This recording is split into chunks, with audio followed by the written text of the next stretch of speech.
If you were listening to this and hoping it was the comedy smash hit of the same name, I'm sorry, but this is perhaps the most important interview you will ever hear.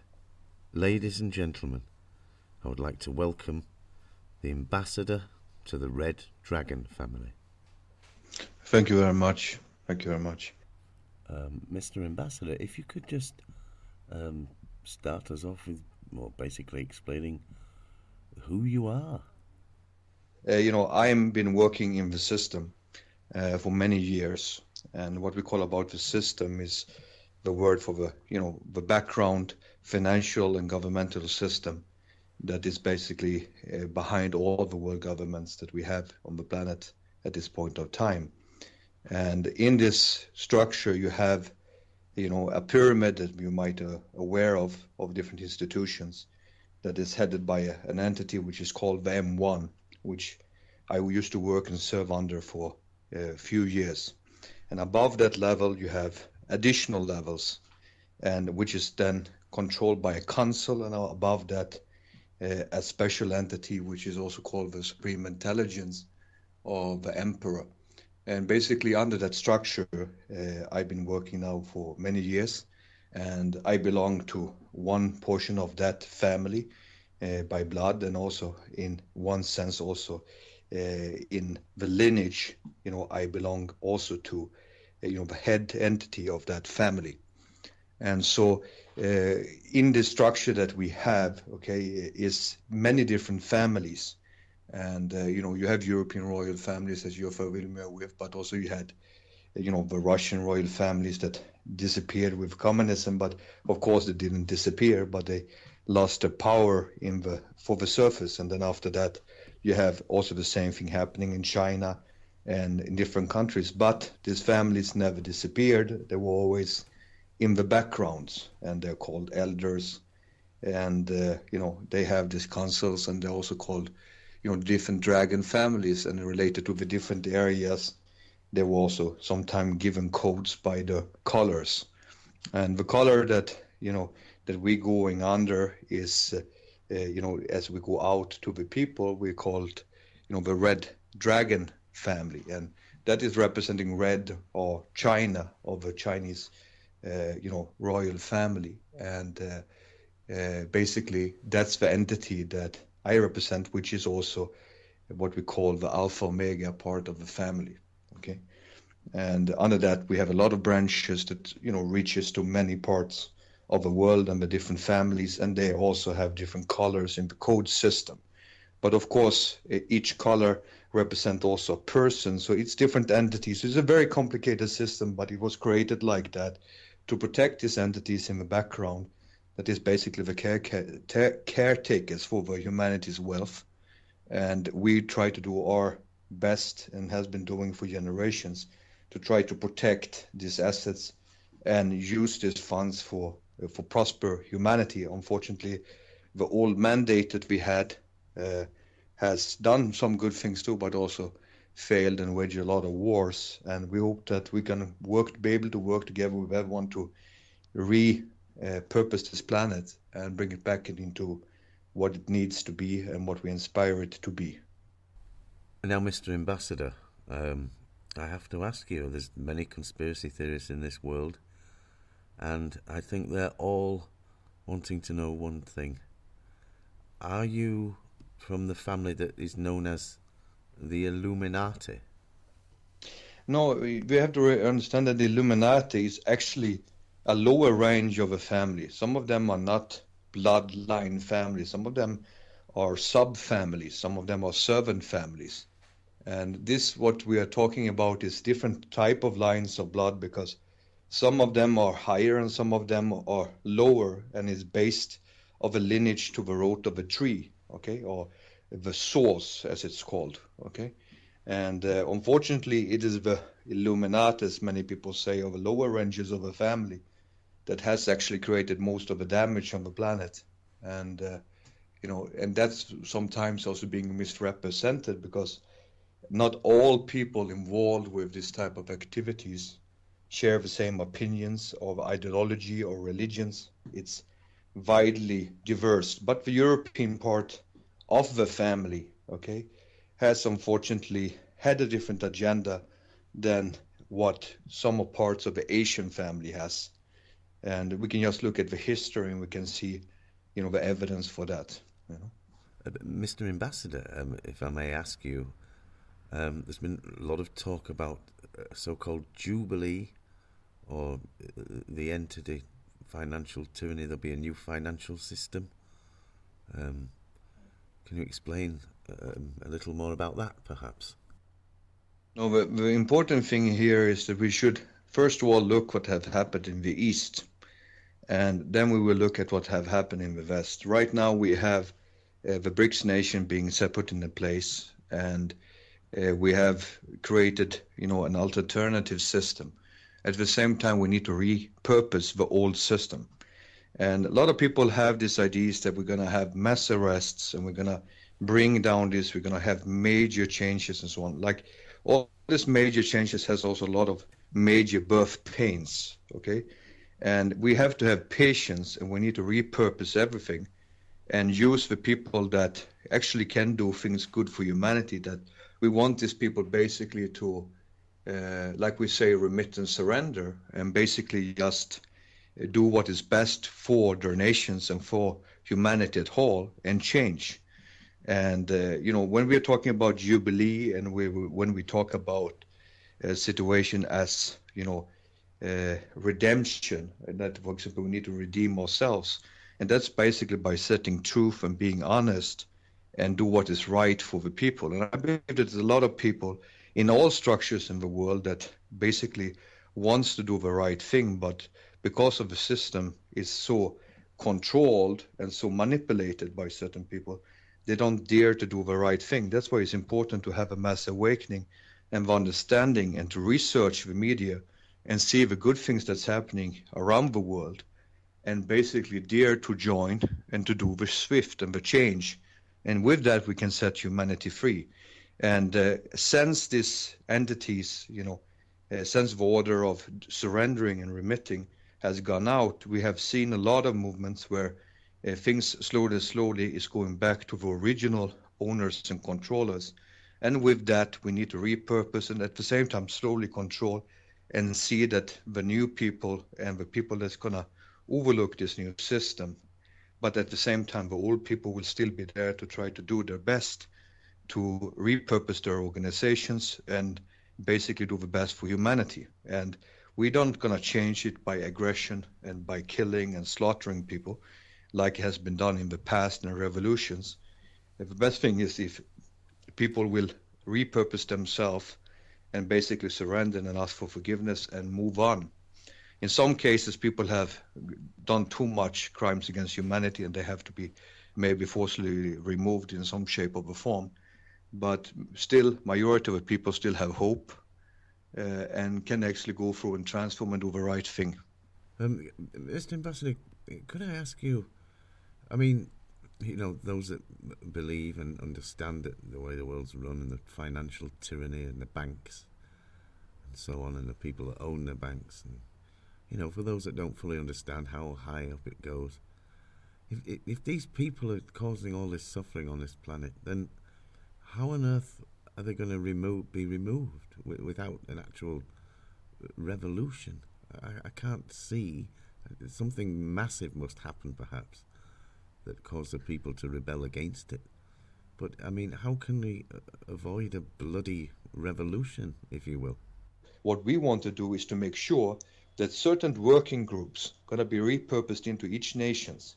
Through these working groups and platforms, they will basically be able to give funding directly to people and to organizations and to make sure that healthcare and school and things like that and people that assistance for people who is injured and so on, and that people should be able to work less and that they can be able to spend time with the families. We want to create a social infrastructure in each country reflecting that nation and then slowly building them all up to a similar type of thing. At the same time, reconnecting each nations through trade, compensating each nation's and state's weaknesses.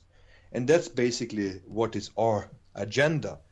And With that, yes, money will come directly to the people because people are going to be able to generate money themselves. And we need to put pressure on the banks and retake control of the banks and to change the whole banking system by step, because we need to re-educate the people in the banking world. We need to re-educate our law enforcement officers, our military, and the way, and the courts, the way that people look upon people has to change. And people has to wake up to the reality, because reality is that our nations are not nations, they are corporations. I don't know if you are familiar with this. And with that in mind is that some institutions do not have right to do certain things. And in reality today, we are fulfilling a prophecy where it's stated that in the end times, we should have a bigger slavery on the planet, but people will not even realize that they are slaves. We are in that position today. You understand? But what people is that we are not coming here to solicitate the people to gain the love of the people. We want to encourage the people to do the correct thing, and we want just to tell them we are here for them and we will help them through this process, and we will do that unitedly. But I don't want to give false hopes. We are not politicians. We're not running for office. You understand what I mean? Could I just ask you, Ambassador, I believe there is a group that's already set up that looks into funding projects. Something about the Gideon group, the Gideon project. Could you explain a little about that?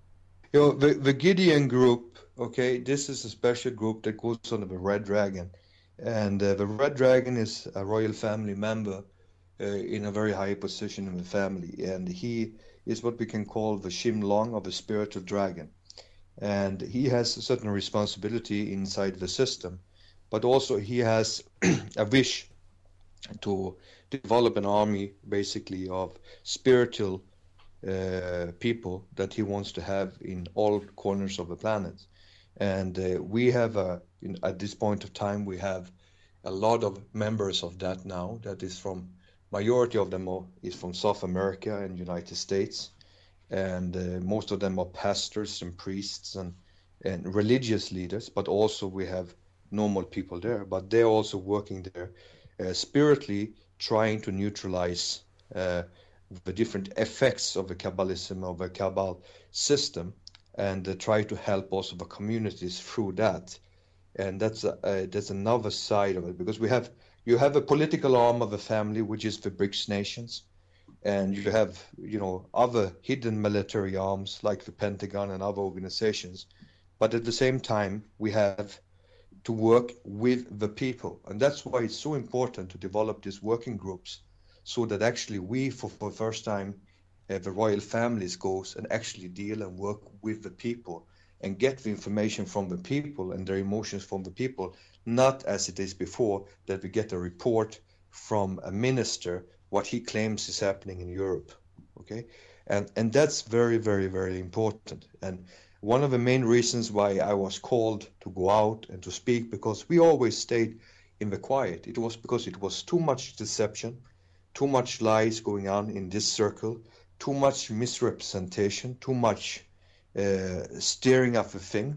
And since the old system left 2012, it came in too many pariahs into the system and tried to misguide people and through certain groups that had good intention into the incorrect path.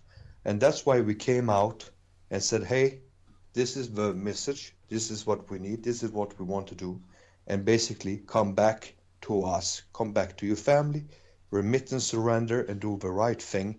And we're going to do the thing for the next 70 years together in a proper way and set humanity free. Okay? And one of the two main things that the family was implementing was the war against tyranny. Okay? And the war against tyranny and the war against ignorance. And these two things goes hand in hand. Absolutely true, Ambassador. Absolutely true. Can you enlighten us all on the 555 agenda that you call it, set up to defeat the beast of 666? If you read in the whole scriptures, everywhere the 666 chapters are, is always followed with a 555 chapters. And it is a story. This is a legend. So if we have family people listening into the program, they will understand it maybe better than the average listener. But it's an old prophecy that said that when the sea steers up, okay, in the west, and people will come from the west, with a gift of 555, and the mountain will open. And then 303 will become 555, and the free dove is coming with I owe you. That particular timing is right now, started 2012, and is continuing right now. And during this piece of prize, we basically has been waiting for thousands of years. And that's why it's so important for us that we are taking ourselves through that process without tribulation, and without that timing should be absorbed by 666. And that is a very, very, very important thing. And I believe that to defeat 666, you need to arm the people with discernment so that they can see through deception. And that's the most important thing, because that's what the people doesn't do. They buy in everything that is told to them, and they have to start learning not to trust their media and not to trust their politicians, and see their actions, not what they're talking, okay? And that we need to intervene when we see people being raped or attacked on the streets. We need to intervene. We cannot allow these atrocities anymore. And the same thing, who is more worth? This is such a hypocrisy that we see in the world, where you can have people in Palestine being bombarded to pieces in a genocide, and at the same time, you look at another part of the world, one person goes into a studio and supposedly becomes beheaded, and then we have to wage a war. Why? We have to stop with this hating the brown people, and we have to work internationally and really take steps to help all nations and all races, and because we're all interconnected. Yes. I mean, in your opinion, what are the origins of racism? How does that exist if we're all interconnected? It's related to human nature. We have this territorial, just like animal has a territorial instinct to protect our own. That's a part of it, but then it can become an ideology, and then it becomes sick. You understand? And it's proven. I used to work in the security services for many years, and when you interrogate a black person and ask about a white person, she gives a very bad suspicion. The same thing happened with an Asian, or with a white person to a black person. We see the color, then we don't see small shapes. But if you take two Africans, they will give a detailed explanation how we looks. So we are different, in some ways, because we are absorbed by colors and by our own feet. But in reality, we are all same humans, and we can live together. The biggest problem we have today, I think, is the cultural differences that we have, and that's something that we need to cherish each cultural differences, but learn to live with each other, and without trying to say that our lifestyle is better than your lifestyle. And that is what creates diversions and problems between each nations. And me being around the world, I think we have something good to learn from every single culture. And some cultures have probably something that they should stop with also. But that's the way human nature are. But we need to learn how to work and how to live together with each other. And that's the number one thing. So could I just ask you, Ambassador, with relation to the Mayans and what they had to say about 2012 entering into a new age? Can you enlighten us a little bit on that? Yes, it was a new age. We had the event when the Pope was removed, and the lightning was hitting the Vatican exactly 5:55 in the morning, and when he released his two birds there during this mass, and they were attacked by the sea eagle and the crow. All these things is important messages that's coming out. And in reality, the start of this thing, we wanted to neutralize the negative part of that revelation. But the shift really took place. It was a shift taking place, and it's still unmoving. And we had another shift coming on in the 2013, and after Chinese New Year, we are willing and able, I think, to be able to take the first steps to basically make the little baby walk. Okay, and that's basically the way that I like want to look at, and I want all of ourselves to look ourselves in the mirror, reflect on themselves, and say, where am I in my, development in life? Such true words. I mean, look at what we've become today. Where, I mean, the story recently in the news about the old gentleman that was imprisoned for feeding the homeless. And this is a part of that how they see them not as human. They have now becoming just like rats. And I've been in meetings a few years back with the Temple Knights where we had a discussion and where they were lobbying basically to get removing this type of entities from this planet. And we have seen a lot of attempts all around the world for a depopulation structure. And but when it's so blunt like it was in America, I think it was almost disgusting. I have been spending time in many different countries, as I said, but I always remember the time I spent in Pakistan and India, and I was there as a guest by the country, and I was taking to all over the country, different sites and so on. And I had a driver that drive me from my hotel back and forward by the states, and he was a Christian man. And me and him, we had a good relationship, and he said to me, I would like you to see my family, but you're not allowed to tell master that that I take you to my house because he would be very upset. So I said, no problem, I would love to see your family. I have time. So I went and met his family. They lived in a little room there outside Islamabad, and they were giving me gifts there, and they were very nice to me, and I was excited to have me there. And then I went from there. Then afterwards, 2 years afterwards, I was reading a report about that area, and that was the most criminal and dispersed and terrible area in the whole Pakistan. But I was there, and people were treating me, so nicely and so kindly, you know.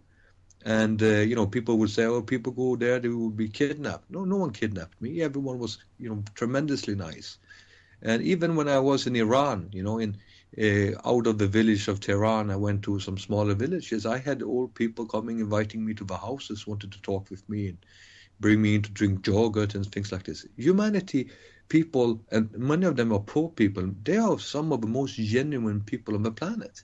It's unfortunately us here in the Western world, and also in some cases in Asia, where we have been dehumanized, where we don't anymore care about people. We care only about ourselves and money and our own ambitions. And that's something that we need to, humble ourselves and learn to humble and work together with each other. And that's what I think is important. And I see that it's most Europe and America who's complaining about this and complaining about that. But if they compare the ways of living, their living standard, I believe that that we have a very good infrastructure. We should not even complain compared to many other countries. But we can even get better here, and I believe that we can make it better in other countries too, if we really have that intention. Well, I don't understand, Ambassador, that the West is supposed to be the land of the free. That's all we've known, or we've grown up with and been told. But we have freedoms. It's also very difficult to accept that we are controlled by psychopaths. Yeah, my opinion is this way, that they are not psychopaths, they are sociopaths. Okay? A sociopath is a person that can be likable, but at the same time he is a psychopath. You understand? That's our leaders. You understand? And these people, they don't have the same emotion structure as you and me have. And and that it is really a death cult. I said it so many times. It is a death cult. The media people, they, look at the Fox News, for example, in the United States. I mean, the level of ignorance that TV channel transparent to the world is amazing. Is only hate, weapons, hate, racism, hate. The whole thing is built up by hating Muslims, hating brown people, and just money, money, money, money, money, and it's almost like disgusting. I'm sorry to use this word. Some of these people I think should be rounded up and put in re-education camps. But they like to put us in FEMA camps and places like that and get rid of us. But they are the sources for many of these problems. And we saw it in America when we had, like this Hurricane Katrina, how people turn and start looting each other, raping each other instead of helping each other. And you look in other poor countries in the world, when similar disasters happens, how the communities goes together to assist each other, to help each other. So what have happened with the West? I mean, the West need to really look into themselves and stop just taking selfies and look to all these worthless TV shows and start living your own lives and watch yourself in the mirror and say, what do I really want to inspire you to be in life? And really, it's nothing that you can't do if you don't want to. I mean, if things really are that terrible and we're controlled in such a way that most people have absolutely no idea, and it's against how we're supposed to be, then of course I understand why so many people choose to escape. Because they'll live the daily grind, go to work, come home, escape and just sit in front of the television, relax. Or escape on the mobile phone, or escape in social media, or escape through drugs, drink, going out, activities. No, you see that. I mean, the young kids these days, they're taking very much drugs. When I was a young boy, we didn't take drugs. And I think I was first time when I was 22 years old or something, when I first saw people taking drugs. And nowadays it's so usual. Why do they take drugs? Because they need to escape reality. And that's very sad. We have strategies of countries claiming to be the healthiest countries on the planet. At the same time, they have the biggest sick leave.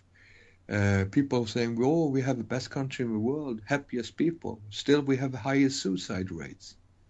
There's something wrong there, isn't it?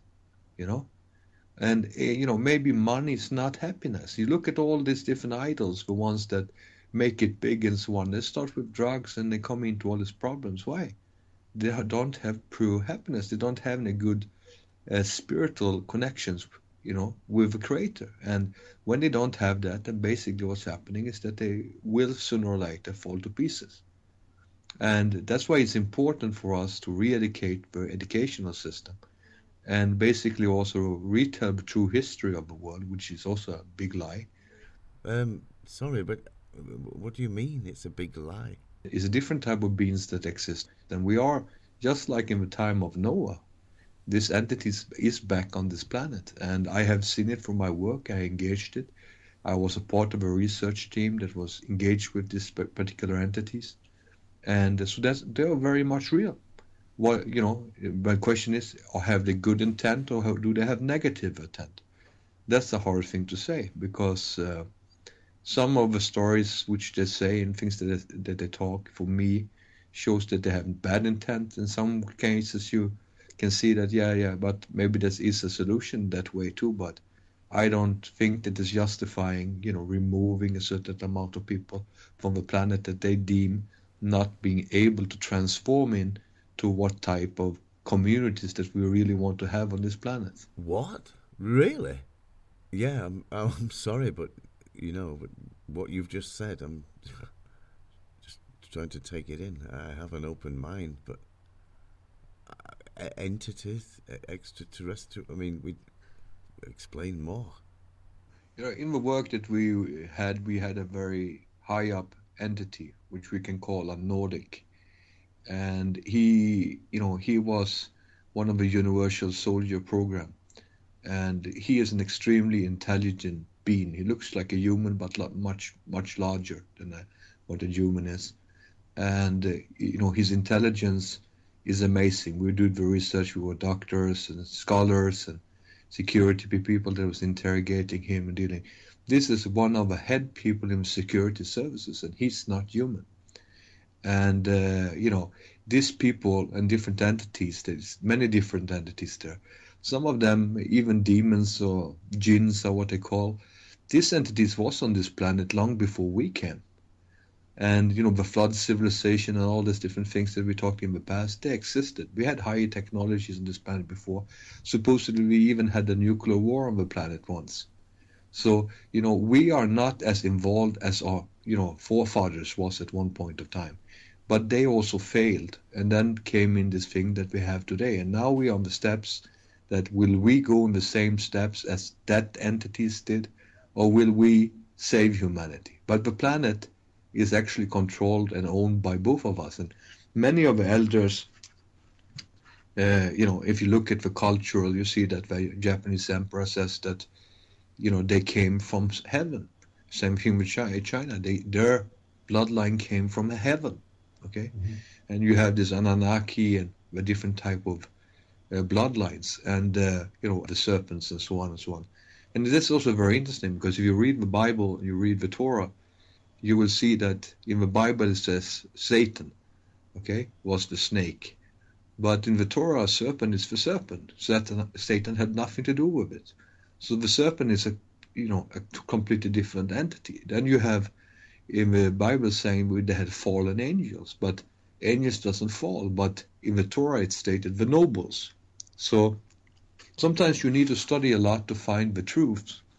And when you ask the scholars, they might not want to answer you sometimes. But in reality, our religion is not really the way that we were trained to believe that it is also. Yes, it exists a creator, that for sure, because all religion believes in the fundament of a creator.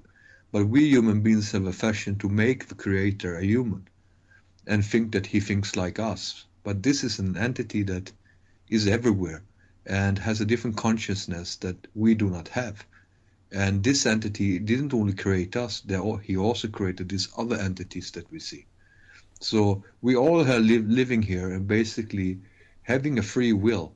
And that free will didn't come with the apple, because if it did, then we would not be able to take the apple. But the free will we always had. But the knowledge of creation we received eating the apple, and then made ourselves gods. And now today we produce all type of different things and can do amazing things, and even create beings. And this is us becoming gods ourselves. And but we should not forget that we had a creator too. And if we live by teachings from our prophets, because it came prophets to all nations, to all people, if we follow these old teachings, then I think we're gonna, and one of the good teachings is actually do to others what you want to be done to yourself. If we live by that standard, I think we're gonna have a lot of peace on the planet. Wow. Well, would you say that this 555 agenda, or that you're running, or that exists to defeat 666, would you say it's a form of divine intervention then? This is basically the things that I think the creator and his entities is assisting us with. And it's very important to have a God consciousness, because if we turn into the God consciousness and basically follow his ways, whatever, if you're Christian or a Muslim or a Jew or a Hindu or a Buddhist or whatever religion you have, if you believe in your religion, abide by that religion and follow it and research it, but try to live by it.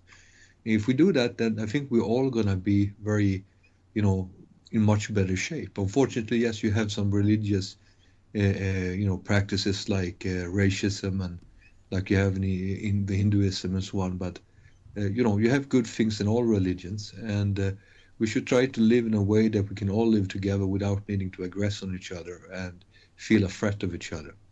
Because when we feel threatened by others, it's because usually when we're standing on a weak ground ourselves. But from what we know of even the real history, there hasn't really been peace on Earth amongst everyone ever. So even if you do repurpose the Earth, have new projects and get rid of the old criminal cabal, then I still don't see how we can exist in this way and not make the same mistakes again and again and again and again. Yeah, that's true. But it's like I said, we need to learn from the past and not to do the same mistakes. But unfortunately, our leaders want us to go the same circles over and over and over again. They believe that throughout catastrophe, they will bring in order. Okay, and you see, it's not one single empire that has been stayed forever. They always, at one point of time, go down in a blaze of glory. Okay, Yeah. and how can we stop that process this time? it is no need for wars in Ukraine and no wars in Syria and Iraq and other places in the world. We need to put attention to what's happening in Myanmar. We need to put attention to what's happening in different places in Africa. And we need to put some effort into looking how our own nations and our own communities is developing it and the rise of criminality. And the big criminality is run by our elite. And then we have a grassroots type of street criminals that is trying to survive. And can we repurpose them too? Yes, I believe so. I think that if we had give them a proper chance of education and giving them other alternatives to get out this energy that they have. And many criminals, they work much harder than normal working people. And people doesn't even know about that. You understand? Right, we'll have to leave the ambassador there because he has a meeting now for several hours. But when he's out of the meeting, he has promised to call me straight away, where we'll resume our interview. Right, ladies and gentlemen, we're back with the ambassador. We're going to go straight into it, no need for introductions. And I would like to discuss the topic of finance. Now, again, the conspiracies, as you read everywhere, there's so many videos, so many articles, so much hype about the upcoming financial collapse, particularly the collapse of the United States dollar. Could you perhaps, enlighten us as to what's going to happen? As I just want to quote very importantly, is I'm not a financial advisor. It's not my, title, but, it's a very important question that you are raising. And the thing is this way that, it depends where on the, planet you are at this point of time. How do you need to do to protect yourself and your finances? Okay, and that's a very, very important thing. We have, as you stated there, like for example, purposing gold. Yes, this is a solution because that's a real, called asset or collateral. The only thing that you need to think about is where do you store this gold, because this gold can also be confiscated by authorities if so needed in certain parts of the world. Okay. At the same time, the stock markets, it's also something that might be turbulent in the next coming time. So maybe you want to put your funds somewhere else. Okay, it's just a little advice. And at the same time, you have the situation of how to store your money, how to keep your money, what type of system of funds can you do. And when it comes to the Americans, you have a problem because many banks around the world do not want to have to open up accounts for American citizens. But of course, you can set up corporations, and of course, you can deposit funds inside these corporations and use them in a currency that is not monitored or controlled by the Federal Reserve. And in that case, of American authorities, in that case, you basically can also survive an impact if it's going to be some problems or defaults or devaluation of the US dollars or the euro. Okay, so there's many different ways that you can try to protect yourself, and the best way is, like I normally say, to hide the bed, some money underneath the bed when you need it. But in reality, I think it's good to to always make sure that you have a security where you have funds to help your family. And sometimes you can place it in different parts of the world even, and then you're always going to be able to have something if you need it. You understand? And that's just a little advice that I can give to everyone without being, a financial advisor and without being, harassed by someone for giving this type of advices. But this is something that we need to think about, all of us, is that how we can secure our families. And with that in mind, you should have a little bit wider up here where you put your funds if you have savings, and where to put the funds and how to do it, and where to put your money, and how the laws affect you if something would happen, if something would be going bad.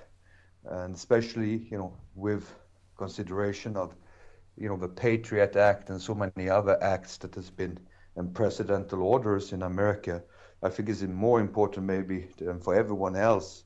It's for the American citizens to take these things into consideration. Ambassador, if I may ask you, obviously we appreciate that you know many things that we don't.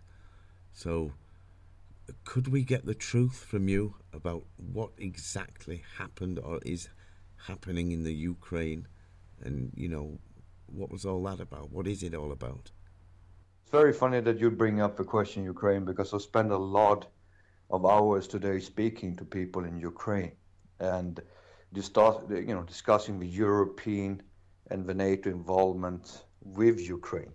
I mean, Ukraine is nothing else than a repeat of the plundering, financial money laundering, plundering thing going on in the Balkans in the past, now repeated in Ukraine. And the same plundering was also happening to Greece, okay, and extortion, racketeering. And in that whole thing, in Greece cases, it was not as bloody as it is in Ukraine. Now, but the problem here, which is the main thing, is that you saw that all the gold that was in Ukraine was transported to the US to arrange them with the loans. And basically the IMF and everyone else had to go and bring that gold back to the family in China to borrow the actual money, to get money, then to borrow the money to them, then to pay this canceling of this. And basically what's been happening here, if you easily can follow it, is that basically, they were robbed of their own, the gold. Now, in this case, what's happening is that one person is settling a debt with other people's money. And that's what it's all about. It's all about going into the countries, taking over their resources, enslaving them financially, and basically then claim that you're there to promote freedom and democracy. Now, people have to realize one thing, what is the European Union? Okay, the European Union has many different nations. This is a very smart organized system to basically impoverish and neutralize the whole countries. Okay, so you have, for example, the northern countries of Europe, which is financially strong and has, a lot of, liquidity. If you take Sweden, Norway, Denmark, Finland, you would make, the fifth largest economy on the planet just with these nations.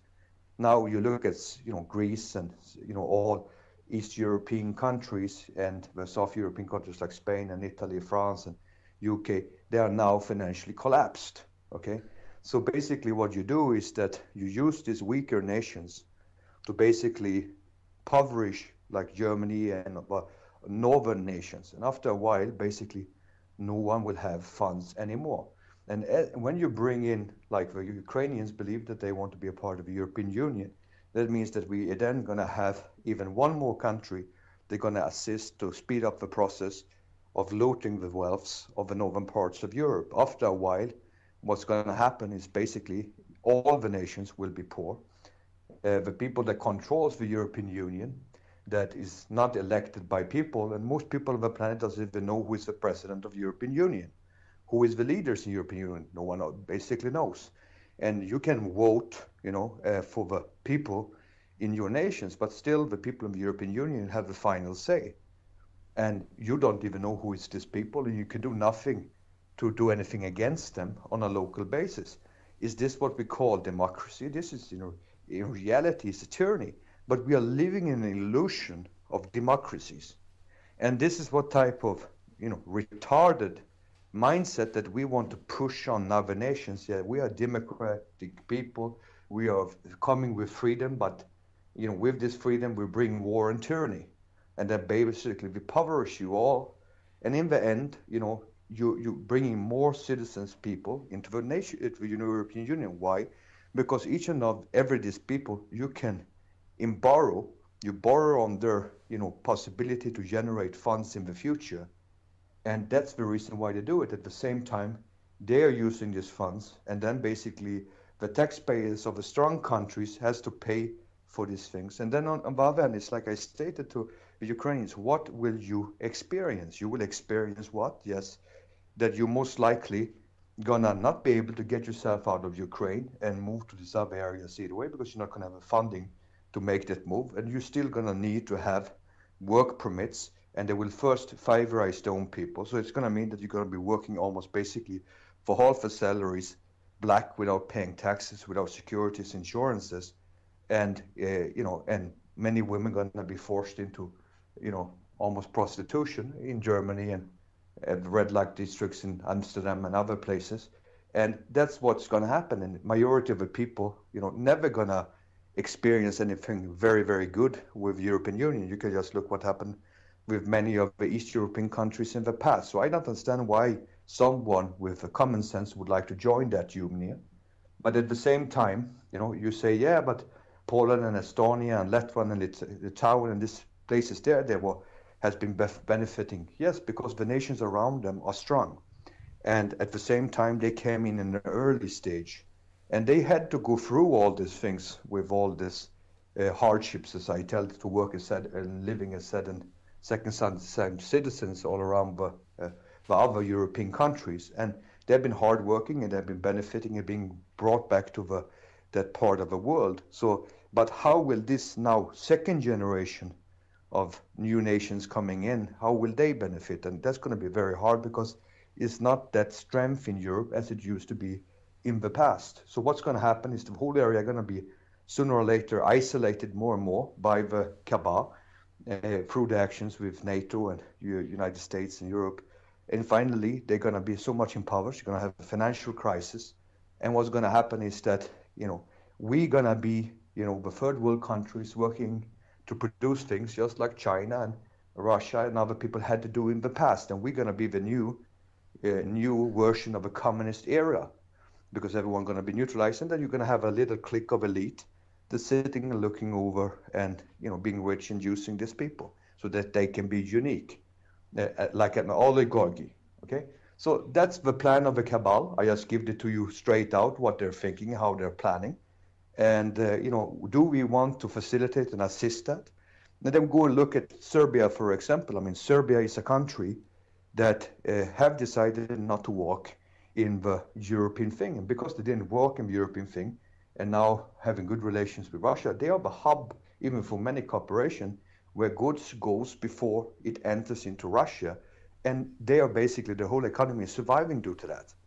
And when I was there a few years back, I was telling them, stop aggressing on the nation, cooperate with the family, do the proper things. You will be a hub, but the other nations around you will turn around and try to cooperate with you. And you will be liked instead, like you did in the past, just aggressive on your neighbors and was hated by the world. So we need to swift and do that paradigm to do the right thing. And the only way we can get out of this is to create this type of brain networking with, like I said, the small working groups in each nations, and basically create the new Silk Roads into the nation, through the nation, that the weaker places can compensate each other and become a stronger, solid unity. I'm not the person that likes to make up walls and being, a naturalist. I'm not at all, but I'm also not ignorant. Right, and of course the media that we see, it's all about Russia are the baddies and they've taken over the Ukraine, and and if it is as you say it is, then what can the Ukrainians, what can they do for themselves to get out of this situation if they're being taken over and had all their gold stolen, which is reported everywhere? What can the citizens do? What we need to do is that we have to allow the Ukrainians to help themselves. And that's by waking up out of this ignorant, away, what's called racist programming that's existing all around the world. Okay? Now, the thing is this way, it's the same thing in Hong Kong. Many of these kids demonstrating over there on the streets, it's a much more free place, okay, than, I've been living in the United States, I've been living in many places in Europe, and I have lived in Hong Kong for a very long time. And I can walk there, I can do my work, and I can even criticize people on TV, in Hong Kong without having problems. It's not a problem with freedom of speech. It's not a problem with democracy in Hong Kong. Now, the thing is this way, that what is the problem with the people of Ukraine is that they are being programmed to want to belong to Europe. Because why? Because they feel that we cannot forget the history and connection between Ukraine and Germany and the Nazis. Okay, now it is a lot of people there that likes to be part of a European club. Okay, now the thing is this way: it's nothing part. You are brothers and sisters. This is not what I'm saying. But the thing is this, you have to look at the nation and your people's interest. Right now, Europe and America is going down and becoming more and more isolated in the world, not because that people are creating that for them, because they created it for themselves. Okay? So if you want to do something positive for your nation, you pivot east, not pivot west. You understand? And Yeah. but the thing is this way that the IMF, run by a criminal, and and what's the difference between her and the other man that was accused for the rape in the past? I mean, she stole financial things. She's a corrupt person, but she should be even more incompetent because she's doing crimes in the same thing that she's supposed to supervise. But she's still the head of the IMF. Now, you look at this type of people, they are putting extortion and they're putting the things. And what first thing's happening is that you have Biden's son coming in and being a part of Ukrainian gas corporations. United States has become an oligarchy just like anywhere else. They go into countries, publish for places, doesn't matter if you're Democrat or Republican, and just take assets from other countries and enslave these nations. And and also many people doesn't know. You know how much money you need to be able to be voted on in the Ukrainian elections. So that means basically it's only an elite few that has this type of money. So it's not every single one could even not be running as a leader there. And the people that has this type of money, you can bet that they're either criminals or already financially supported by the cabal or other things and have a thing. So the professors, the intelligent people, the people that people would feel good and want to do something good for Ukraine, they would not be elected in the government. So you will just have a bunch of puppets that sits there and voice the opinion of a few and claiming, a sovereignty and claiming to, democracy and claiming to be this and this and that. And we have to stop with this type of ignorant hate thing, hating Muslims, hating, Jews, hating Christians, hating this, hating that. This type of paradigm was created by the cabal to basically to use fear on people, to divide them and to basically control them. And if we set ourselves free from this and do the proper researches and become awakened, these things will not happen.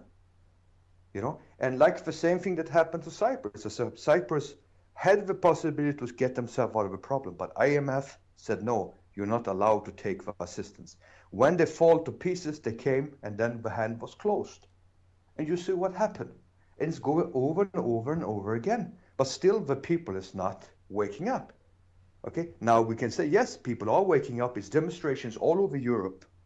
And they're fighting with the police. But do we see that in our media? Most people in Europe, okay, and maybe in America too, in America they will be traumatized by all the stories of Obama and Benghazi and Ebola and whatever type of stories in Syria and ISIS and all this trauma. But over here, the people in Europe, many people is living in a bubble, and the bubble is that if it doesn't affect me, I don't care. People take their information, the news, they believe the news.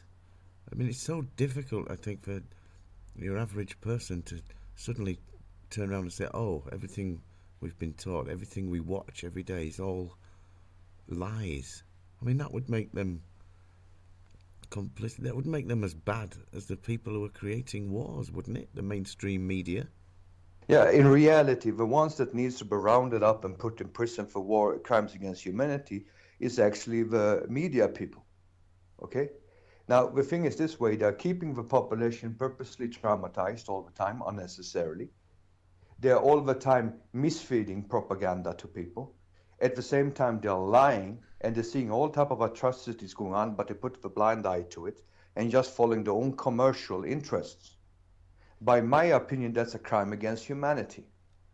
If you support terrorism and fear, financial terrorism, even real murders and terrorism, and you support one nation over another nation and push forward their agenda, there's no difference between them and the propaganda that Adolf Hitler was doing during the Second World War.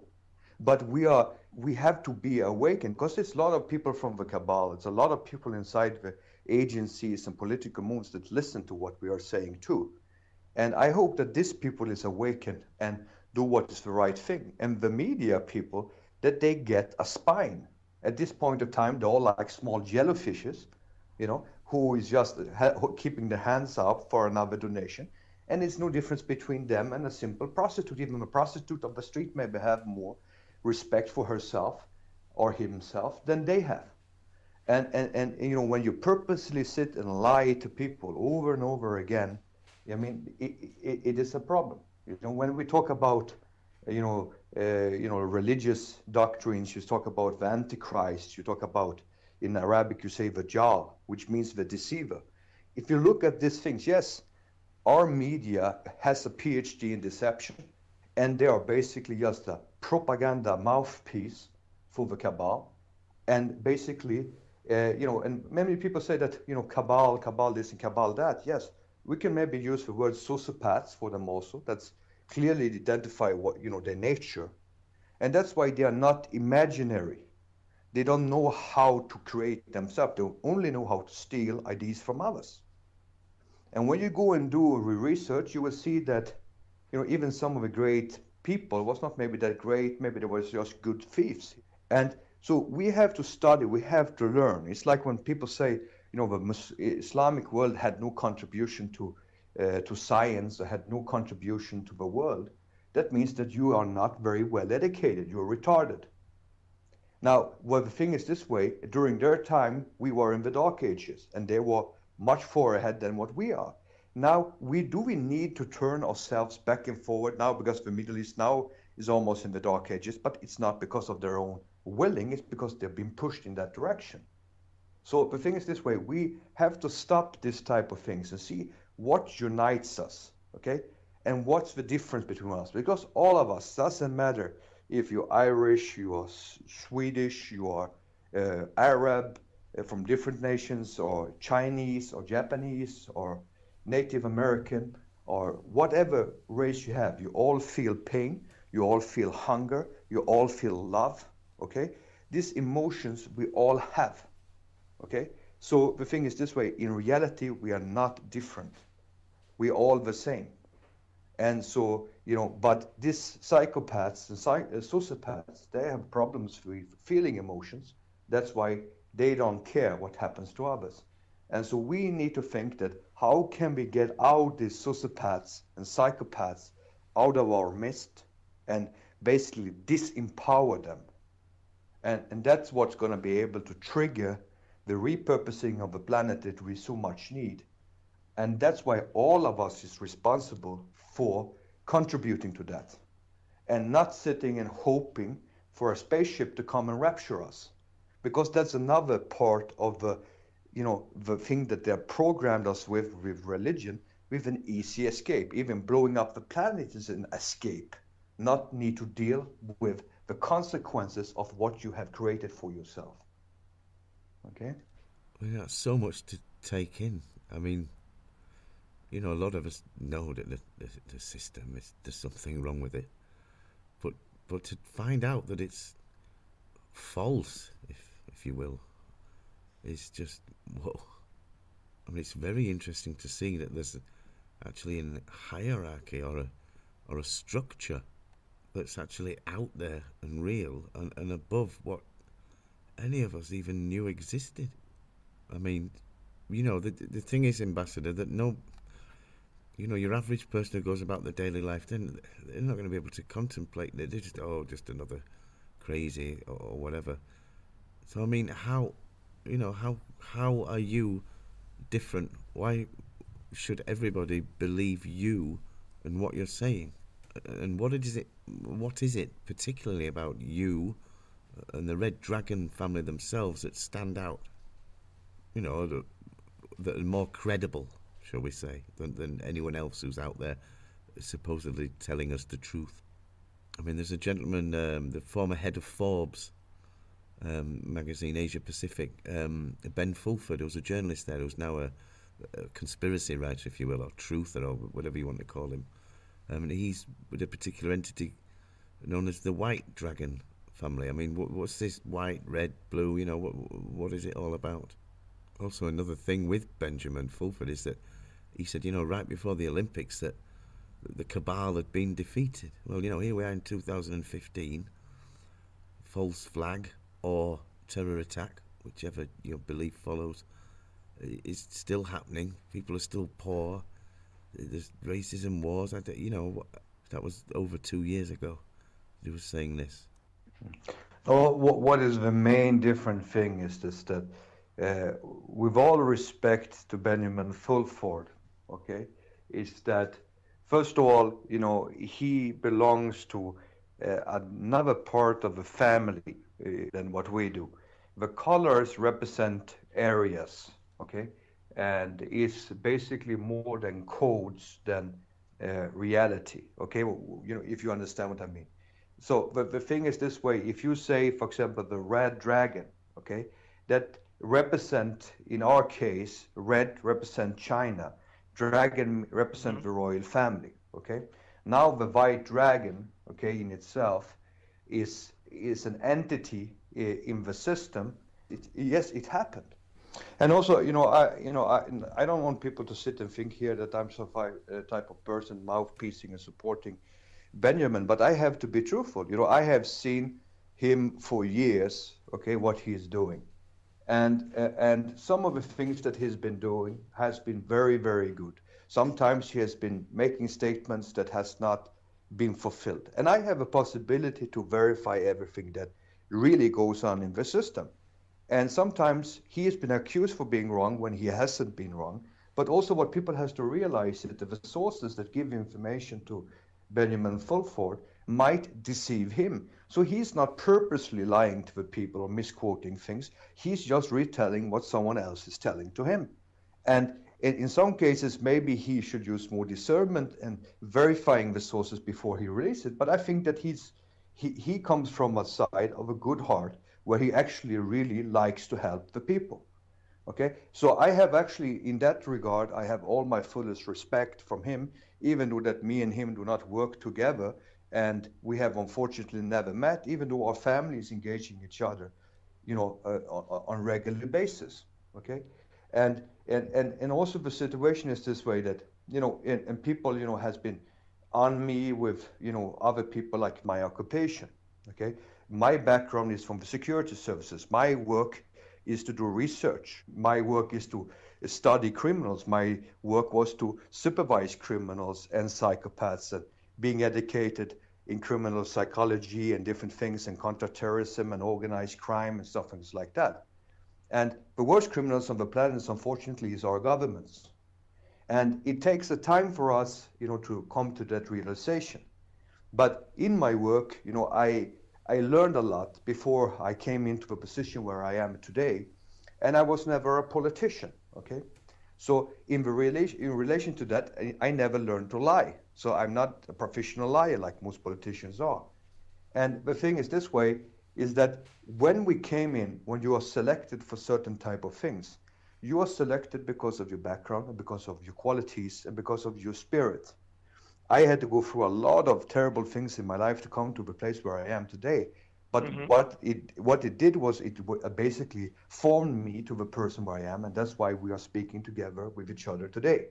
But like I state, it's very simple. Is that sometimes, like for example, I remember someone was criticizing Benjamin Fulford. It was 2012, and he stated that this gonna change and the cabal is over and stuff like that. And people say, oh, no, Benjamin Fulford was a liar. It didn't happen. Now, is this true? No, the truth is actually he was correct. Because in reality, the cabal did not have the mandate reviewed. Now, how can you go out from outside to find out that he was correct? Everyone says that, he was a liar, he didn't succeed, and he was saying things, and, it didn't happen. Yes, it happened. What I will tell and what I will do, if you do the research, if you check it out, you will see that whatever I stated is correct. Okay, that means that I have a complete insight of what's happening in reality in the system. Okay, and what's really going on. But the thing is, the difference between me and the others is that some of them maybe have financial interest in keeping this Ponzi scheme going. I do not have so. I have no interests. So when I'm here talking to the people, it's because we need, as we stated, to declare a war on ignorance. And when we declare the war on ignorance, basically, does that mean that we consider all people stupid? No, we do not consider all people stupid. When we declare a war on ignorance, it's because I believe, and this is the belief of the family, okay? And that's what we are saying here, is that we need to empower the people to learn the truth and learn the true history and to, to get awakened. Because when we get awakened, finally we're going to be able to set ourselves out of this financial tyranny and of all terrorism and problems and things like that.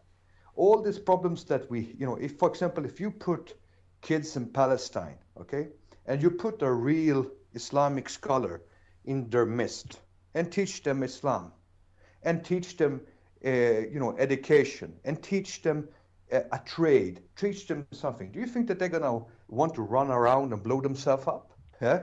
But if you keep them enslaved and pushed and traumatized, and you have some fucking puppet double agents going there and said, listen, go and blow yourself up. You know what I say?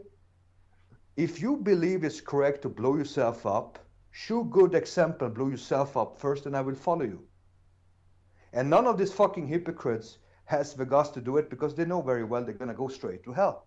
Now, the thing is this way, it's not that I'm saying that, how do I say so? Why does I read the Quran? Or read the Bible? Or read the Torah? And you will know that suicide is not permissible by any of this religion. Mm-hmm. And this is the same thing for Dalai Lama. He's having people burning themselves up and aggressing on people. And he doesn't, we turn around how hypocritical the media is. Dalai Lama has people that put fire on themselves. And what he says, if you put fire on yourself because of Buddha, then it's okay. But if you put yourself on fire because you're angry, it's not good. Oh, but don't you think suicide is bad and you should criticize it and you should not do these bad things and things like that? Should you stop this, not condemn this type of things? No, I don't want to hurt the feelings of their family members. Could you imagine that we take away now, this is the statement from Dalai Lama, just because he's dressed up like a cartoon character, people is accepting that. But then you put the Islamic fundamentalist and he would say the same thing, or not even a fundamentalist, just a normal Muslim would say the same thing. We would have the whole American public and Europeans screaming, kill this terrorist or waterboard him or whatever. Is that he's a terrorist supporter, he's pushing this, he's pushing that. That's the way we are programmed. You understand what I mean? So in reality here, it's okay, for one person to make such a statement, but it's not okay for another one to make a similar statement. What is this type of paradigm built on is because of hypocrisy. It's because of programming. I think everyone should condemn suicide. I believe anyone should condemn any form of aggression against other people, And it doesn't matter if you're dressed up as Mickey Mouse or as Donald Duck. Okay? So this is the thing, is this, it's like I stated. You have to look at, we're going to create a new system. Okay? And we're going to just give you some money. Okay? I just give you a lot of money. Okay? And then that's the solution of the problem. But what's the difference between that? It's basically the same thing as I tell you. What you want to have Pepsi or Coca-Cola. Well, that's just it. You're right. But to be honest with you, I can't see how a whole new financial system where everybody's fair, there's no greed. I'm sorry, I think it's got to be pie in the sky thinking, hasn't it? I mean, not only do you have the greed aspect, and corruption, then, you've got that in the entire political. So look, for, most countries, United States, of course, it's just either left or right. Matter which party you follow, does it? Can you make a difference by voting? You have, two diseases here, okay? You either have HIV or Ebola. Which one you want to have, okay? Republican or Democrat, they are run by the same people that also controls Obama. Now what you're going to have is that you're going to have a Republican main Senate and Congress, aggressing Obama, supposedly, this is what I'm saying. And what they're going to do is sit here and just try to work against each other, just like yin and yang. In reality, they are the same, and just complete the mission of destroying the United States. When the people realize that, then finally you guys gonna get yourself a free country and republic as you all is inspired. But before that, if you believe in these two-party systems and believe in these compulsive liars and psychopaths, you're not gonna be able to set yourselves free. And it's just gonna do our work, much harder because we're gonna have people being brainwashed into believing this type of illusions, and some people believe in it and really believe in it, and that's the horrifying thing. Just look at these people. If, for example, you have Sarah Palin, okay, which by my opinion could almost be labeled as mentally handicapped. You have this person there coming out with all her rubbish and double statements. If one part of the media would put her things and lobby it, I mean, she would be, probably taken down. And then you have Michelle Obama making a statement, and then you have a Fox News and one just, smashing that on. But in reality, if you look at these two people and reflect on them, is this any difference?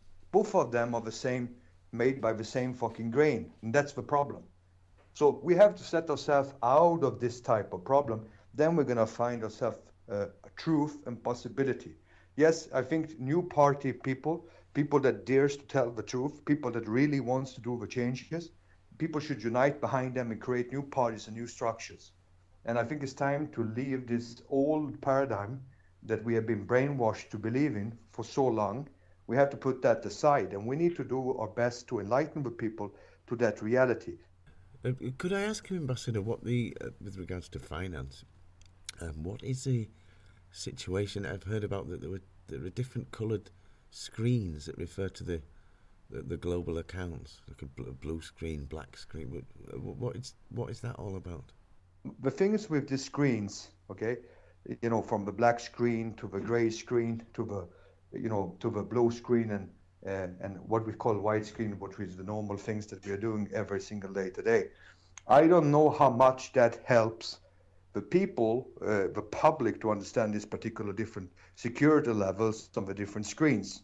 But basically what it is, it is off-ledger balances, which is there. One is the mother accounts, and which is the black, and then you have the world stepped and basically interest payments. The system has not worked properly, at all, and people is trying to enter the screens to unlawfully and try to steal money, and that has been also a part of the problem, and that's why they create different type of groups who is running around with these things and the books, and they have this and the codes and whatever. But you can have as much as you like, because the system is smarter than just a little book with some codes.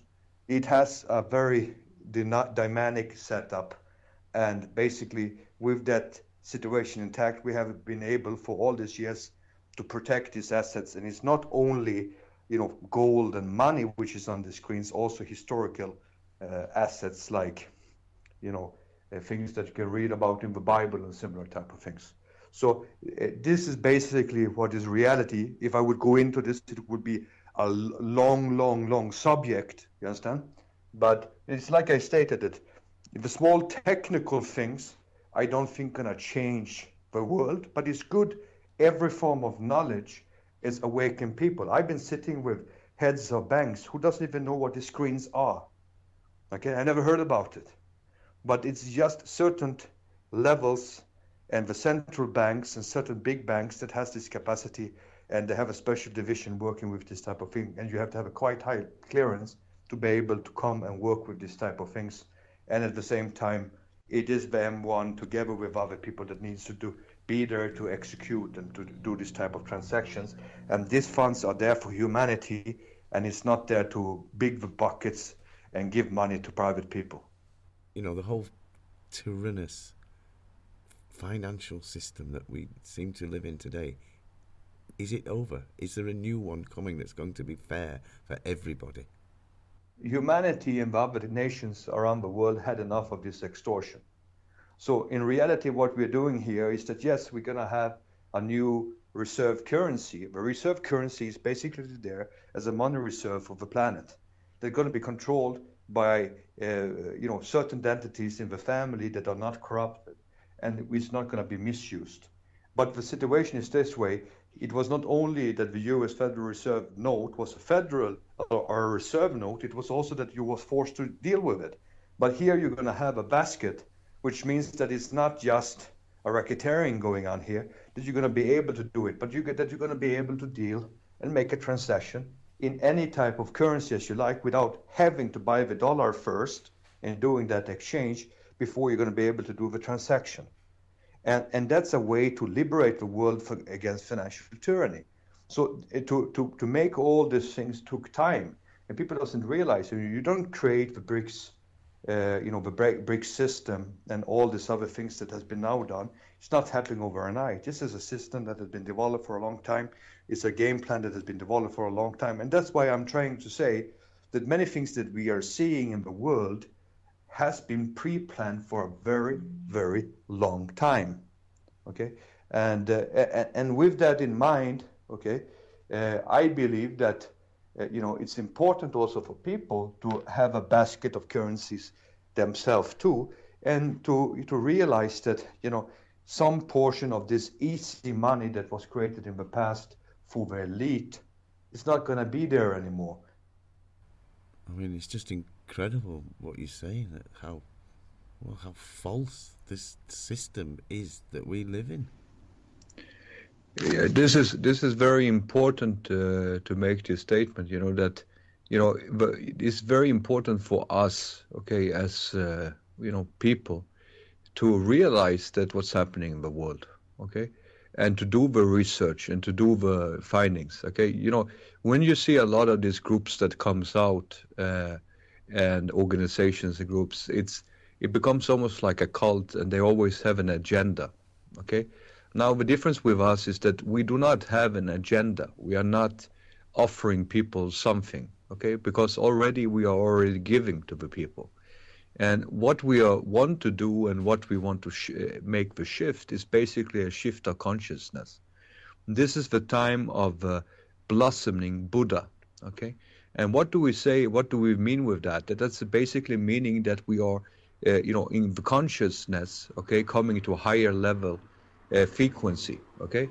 And in today's society, with all the different GMOs, which is the real terrorists on the planet, with worse than ISIS or anything else, we are basically, all time traumatized by, us not being able to make even a choice to eat safely, okay?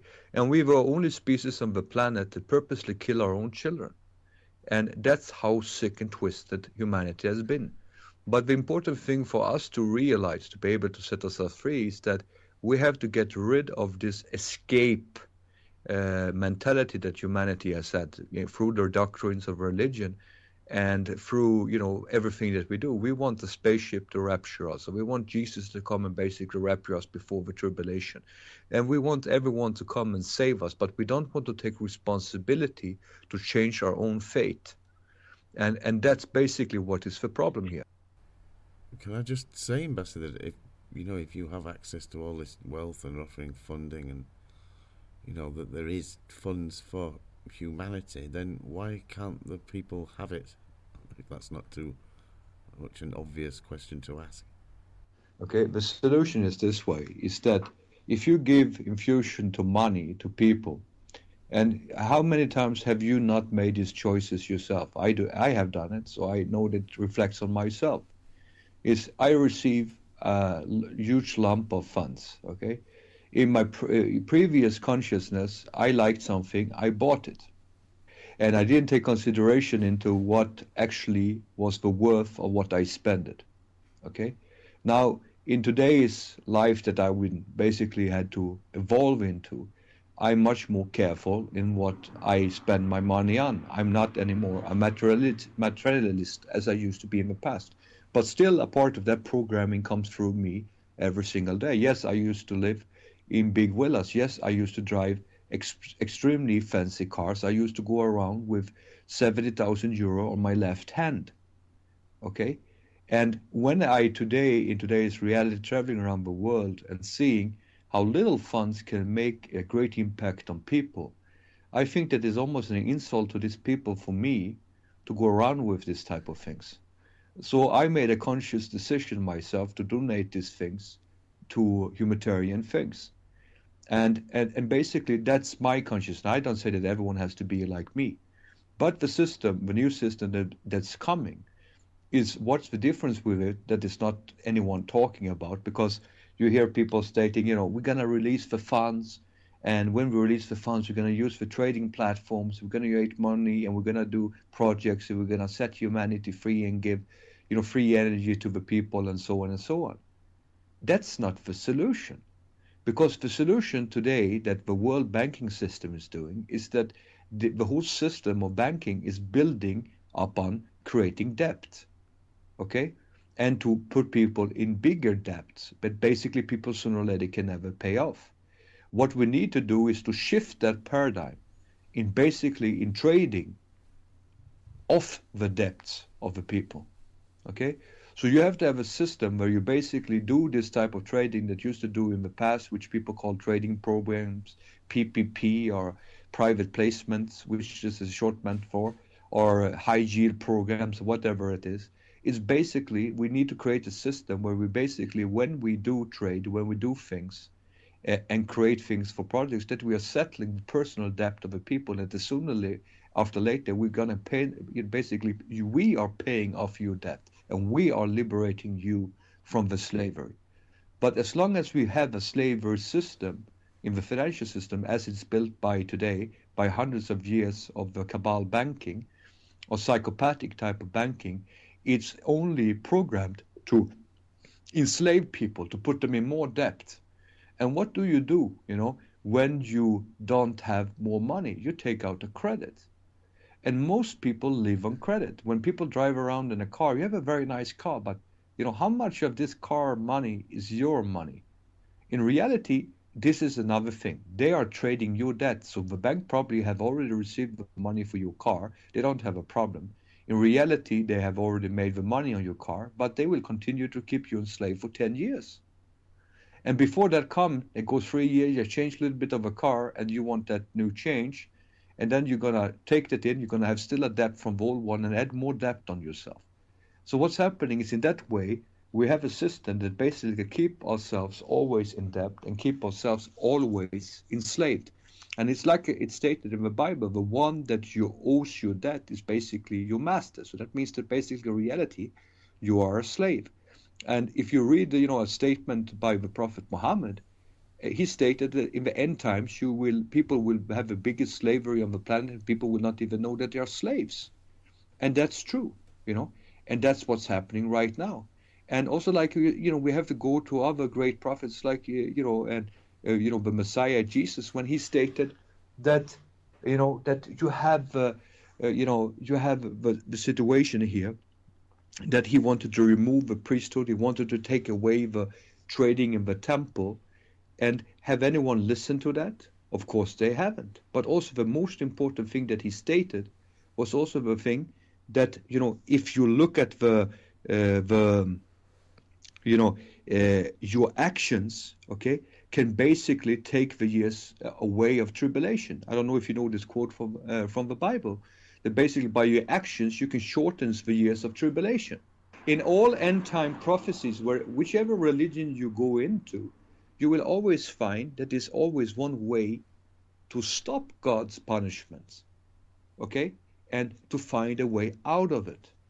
But the problem is that most majority religious leaders, they're almost having an orgasm every second they think about the world ending and collapsing. Ambassador, could I ask you, which I've read in some places, there seem to be different reports of what this is, but I've heard about something called the event. Does that mean anything to you and the family? No, the thing is this way, I'm not the one of these people likes to promote the event, because this event means differently for different type of people inside the own, our own family, our own structure, okay? And the thing is this way, I don't believe that we need to have a catalytic type of traumatic experience to be able to do the shift and change. Some people believe that you need to collapse the whole world to be able to rebuild the world. I don't believe in that type of rubbish. I believe that we're going to be able to repurpose the planet, the system that we are. We already are in a great mess, and so we don't need to make the mess even bigger. And I think we need to work on what we have today and to repurpose humanity and repurpose the whole financial system, which basically is a slavery system. And we need to repurpose our governments and our politicians, and we need to keep our governments and of the politicians accountable to their actions. Today you have diplomatic, agreements that protect criminals. Today you have, peoples being in power that is basically, protected for the crimes they're committing during their reign. They need to be accountable for their actions. If you go out and kill people and you do an extortion racketeering, you do all this type of bad things, you're going to jail. Why is the government people and the politicians protected for consequences for their own actions? Okay, of course they created the system like that because they're psychopaths and sociopaths. But we as people are the power. Okay, look at the very great thing. I recommend the people to look at the last speech of Ceausescu, another Freemason. And before that, he just hit down the people and killed the people there in Timisoara. Okay, that's a city in Romania. And basically, what happened? He was standing there. People were listening to him in the beginning, but he made few wrong statements. And most of the time, he was fully absorbed by his own ego. And the whole people underneath him just shift. It just shifted. And his own generals, his own people were thinking, what the fuck we supposed to do now? So some people gathered together for, let's divide the country for ourselves and get rid of this guy and use him as a casualty and, get rid of him. And they had to fly him out from that meeting there, standing in front of the people with a helicopter. And later on, he and his wife was, executed. And if you look at the execution, I mean, I have to give it to them. At least they had pride, and they were not, fearful people when they were taken to, to being shot. Maybe that's because they were psychopaths, and they don't have emotions. But either way, the situation is this way: is that's how it can shift. And people are the source of shifting. Then we can go and argue, is Romania a better place today than it was then? In some cases, maybe yes, but it's just another form of tyranny right today than it was then. And many of the people that was a part of the same tyranny just distanced themselves by killing one guy, putting an example, and try to escape. We need to keep our politicians, our people, accountable for their own actions. And when we do that, and same thing with banks and with corporations and everyone else, then basically we're going to be able to change the world. But we're not going to be able to change the world as long as we're not going to take the responsibility for empowering this type of people that controls our lives. And that includes the media. So I think that's a very, very, very important thing that we need to put attention to. And many people can say that, what the things that I'm saying is tremendously revolutionary in the sense that if people really listen to me, I can create, it can create chaos. Okay, but I don't believe that it's chaos. I believe that it's reality. People are understanding that they need, to have a balance, that people wants peace, people wants prosperity, people wants good things. And the system has looked into it. The new system has that in plan. But I don't want that it needs to be a great event with traumatic incidents and wars like last time in the shift around the Second World War. I don't think we need to repeat our stupidity one more time. And I think that the people needs to wake up to the thing and make the internal changes and then change our own internal structures, meaning governments, and basically keep the people that runs our lives accountable for their actions. And that's basically where we need to put it. But the system has been created by maritime law and the way that the corporations are set up. In reality, as you know, countries are also corporations. And what's happening is basically, why did they do it? Because they didn't want to be accountable for their actions. And we need to make sure that everyone is accountable for their own actions. God makes sure that they are. And we are just the arm to implement these things for humanity. And we do not want to create revolutions in a bad sense. We want to make the people to be awakened enough to remove evil from themselves, and then we don't need a great event as a form of tribulation. We can have a great event when people are sharing, are happy, and having abundance. Okay, and that's what we need. Not some type of traumatic incident, which some people, so much can't wait to happen.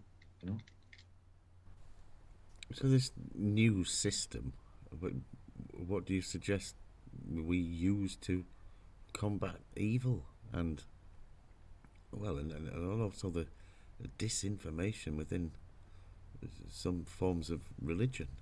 I guess on all sides, there's rumours that the Bible was rewritten. Well, we know it's not rumours, is it? We know this. What were the original scriptures, and who knows?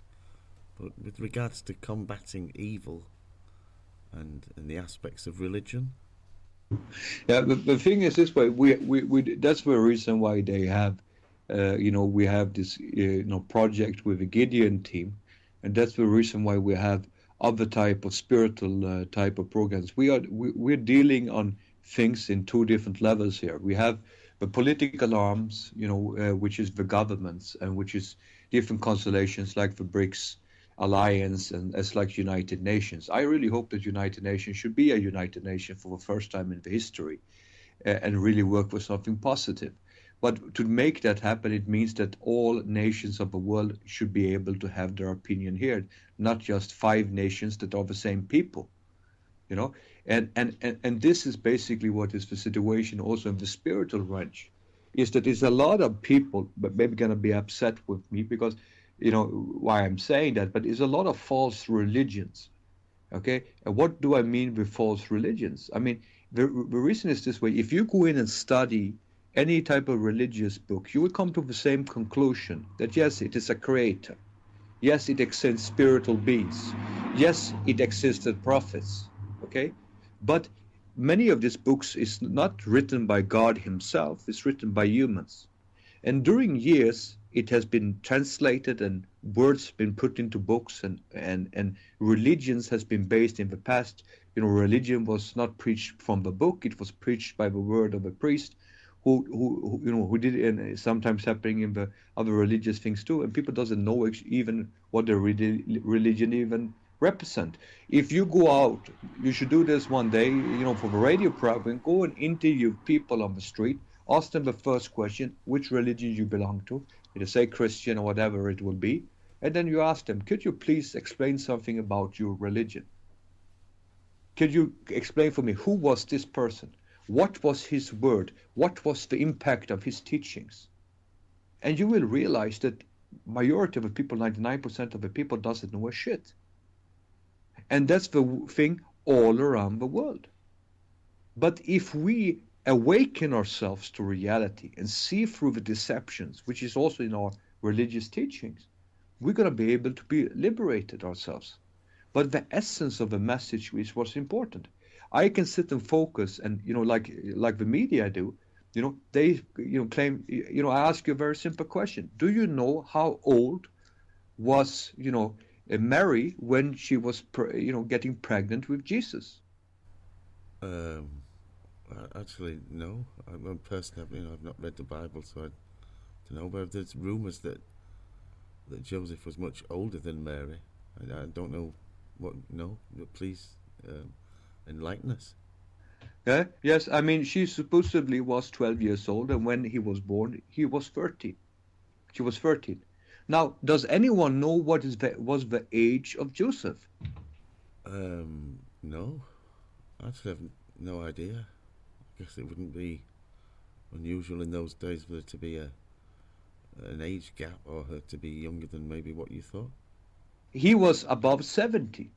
What would we call that today? Pedophilia. But the same thing, we turn around now and talk about Prophet Muhammad. How old was Aisha?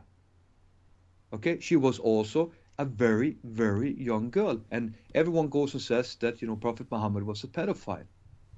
I don't want to blaspheme or upset people, but what would people call God? You understand? Now, what is this whole thing? Is our own consciousness.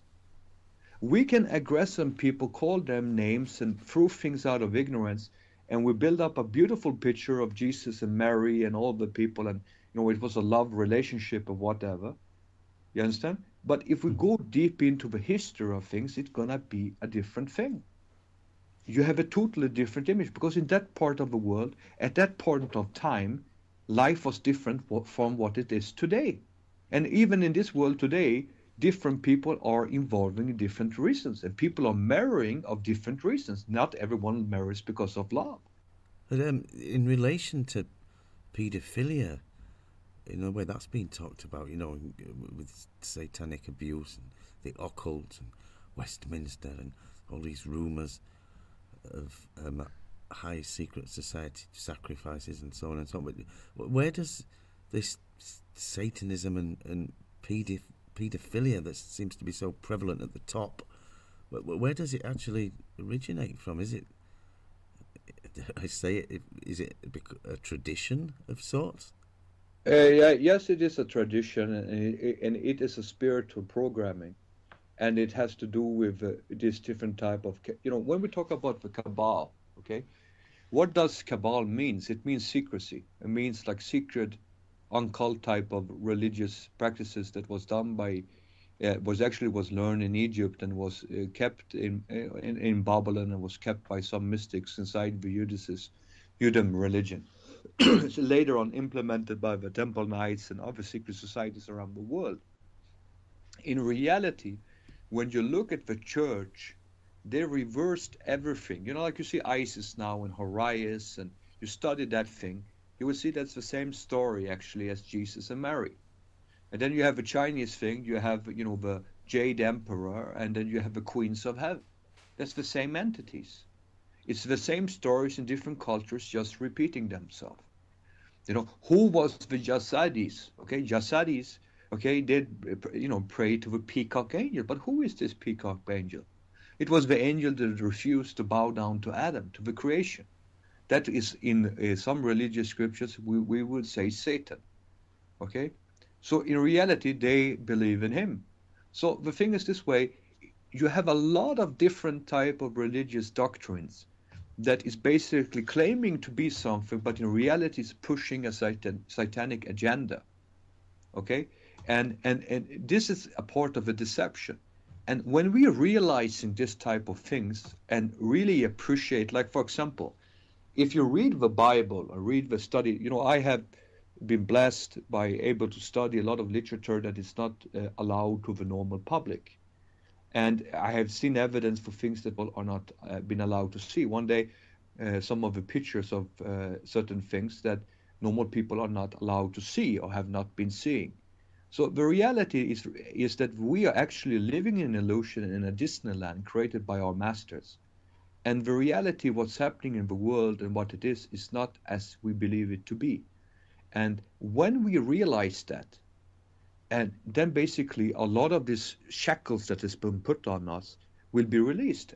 One thing I must ask, of course, is can you tell us of the history of this, apparent wealth? You talk about releasing funds, and what is this great wealth that has been amassed?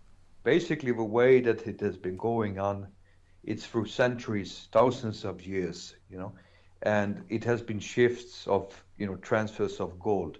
The family and the system has been mining gold and silver is even mentioned in the Bible and in the scriptures that gold and silver is the only, what's called real currencies or assets. So basically, since that period of time, we have been harvesting these assets. And, and through certain times you had exchanges of wealths. When Moses went out of Egypt, he took a lot of wealth with him to Israel. And then at that time, you had another shift of assets, spiritual assets coming at the birth of Jesus, when basically the Persians and other kings came and give gifts of assets to Jesus. Then at the same time, the assets on King Solomon and King David. And then you had the Silk Road. Basically, the Chinese created, a new technology, which was silk and other type of things. And it became a system of exchanging these different goods with gold. After a certain time during the Song Dynasty, basically, they created a new thing that instead of moving all this gold back and forward to each place, they created a promissory note, which is today called money, okay, paper money. And that was also the creation of a family. And then from there, you know, some of the gold could stay in different other type of locations, and the goods exchanges was done by paper. That's the start of a financial system that we see today. So, can you tell us, Ambassador, what role the Vatican has in this whole game, or the connection to the family? You know, one day the truth will come forward and people will realize that the Vatican was just one arm of a family. You understand? They, you know, the church, as you know, has been the caretaker of wealth and secrets for generations. So in reality, they worked for the, you know, for the family for all these centuries. Okay, and you know, you can see, you know, for example, if you go to Venice, and this is also a great thing to people to pay attention to and to do some research on. You had Marco Polo, and you know, you have Venice, and you remember all this wealth created into Venice. It was also put there in safekeeping in the Austrian, Hungarian, you know, kingdom of safekeeping, which people now talk about the Saint Germain Trust. That basically is, you know, now, you know, light workers making up a religion about it, but in reality, this assets comes from the time of Marco Polo, also coming from the family over there. And as you know, Venice was also a great and has a great importance in the Vatican. Okay, and you see, for example, the important thing with the Vatican is that they have basically been the protectorate and the bookkeepers. In reality, most of the bonds of the people is also kept there because they claims to be the owners of your souls. And and so, you know, they waged wars, they waged things through their infrastructure through centuries. And basically to do that, they had to borrow money from somewhere. Okay. So in reality, you know, people have to realize that you can say that, yes, what are we doing? Why are we exposing the secrets? This is not damaging for yourself. No, this is a part that what Benjamin Fulford was talking about is truth and reconciliation process that we need to go through. We need to ask for forgiveness to be able to move forward. And so we have to put good example. We always criticize the cabal, we always criticize the others who call it evil entities, but we also have to take the responsibility for our own actions. It's always easy to attack other people. But when we cannot talk about ourselves in an open and honest manner and ask for forgiveness, we're never going to be able to move on. So that's a very, very important thing that I want to say in our message is basically to act from truth and ask the people for forgiveness and try to repurpose the planet. But if we want to come just with a glorious, you know, like a deceptive that we are only coming with peace and we are just peace loving, you know, monks sitting in the mountains and only, you know, preach peace and is only good and we have never done anything wrong in our life, then basically we are as hypocritical as the cabal. So that's the important thing to realize is that, you know, the history and the knowledge that we have and sits on is basically what is our power. The power is the knowledge. And, you know, when will we be able to share the knowledge with the people? And that's what we're starting doing now, as well as we've been doing for all these thousands of years, sharing the wealth and guarding the wealth for the people. And sometimes people have done wrong decisions, but that's because you have a middleman in the middle, and you can call it the Vatican, you can call it the Rothschilds, the Rockefellers, the Bushes, the Clintons, or whoever you want to mention as the middleman that basically has deceived us and give us misinformation and basically fold us in the incorrect direction. And that's actually what is written in the Bible. It will come a person, he will claim he talks for Messiah, but he will fool the people to the incorrect path. He's the Antichrist, okay, or 666. And look at the middleman and look at the church, that's exactly what they're doing. And of course, I must, obviously, while I've got you here, um, ask you what the truth is about alien disclosure. You know, a lot of conspiracies say that things are shown in advance through films about what's going to be, and you know, so it's the classic cover. So that if you start talking about that, oh, you've just watched a film, but you know, who knows?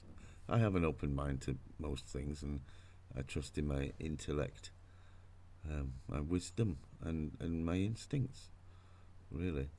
But certainly in relation to ETs and aliens, is there going to be some kind of disclosure? Will it happen? No, the thing is that what everyone is preparing us for is something that we have been knowing for thousands of years, that we're not alone in the world, okay? We are not alone, the only people in the universe. And, when that thing comes out, and they have been preparing us slowly and slowly for that, and, so that is going to be throwing off a lot of people. And so they need to repurpose themselves. And also don't forget one thing. We stated, and they know what I'm saying now, that 555 will overcome 666. And that's a very simple thing, okay? And it's not a magical thing like the Mary's Rosary or, that, we're going to do some magical thing and the world going to take out. No, we need to be awakened to the truth. Even if we state that we have other beings in the universe, they are created by the same creator. But the problem for them is that since they've been lying for thousands of years to us, they need to know how to deal with that. And what's going to happen is that when you have these people coming claiming to be our gods, then some other people are going to lose faith. And the most important thing is that faith is the only thing that makes us different from animals, okay? And so basically in reality, we have to keep our faith in the Creator, and we have to learn our teachings, and we cannot nullify the teachings of Jesus and other prophets just because we are now suddenly see that we have other brothers and sisters in the universe, okay? So, and this is a part of the deceptive nature, and they know that when this type of things come out, they have to be able to repurpose the things, and the doctrine which they've been teaching for years and years and years and years gonna be called up to the spot. And what they're gonna do then? You understand? And so this is a very important thing. Is that what I want to tell to people is that even when you get exposed to that type of news, okay, you don't need to lose faith for that, because if God has been giving you paranormal dreams and seeing things and stuff like that, does that mean that that was not real for you? You understand? Yes. Well, in that case, if we're going to be clearing up some ancient myths, if you will, what can you tell us about the real truth about the pyramids? I mean, they're not just in Egypt, aren't they? They're strategically placed to exact angles all over the earth, right? The pyramids exist all over the planet, okay? And even in places like Bosnia, and you have pyramids in China, as you stated, and you have in Japan, you have all over the place, you have pyramids. And it's normally a part of what we call, know what the English word for it is, but it's like special centers of the planet where we have energies going up in a special way, and that is basically make that place much more spiritual, and this becomes like gateways to other dimensions. And yes, it is other dimensions. A lot of things that people are going to realize later on, that our ancestors know much more about than what we know about. I just want to use one example.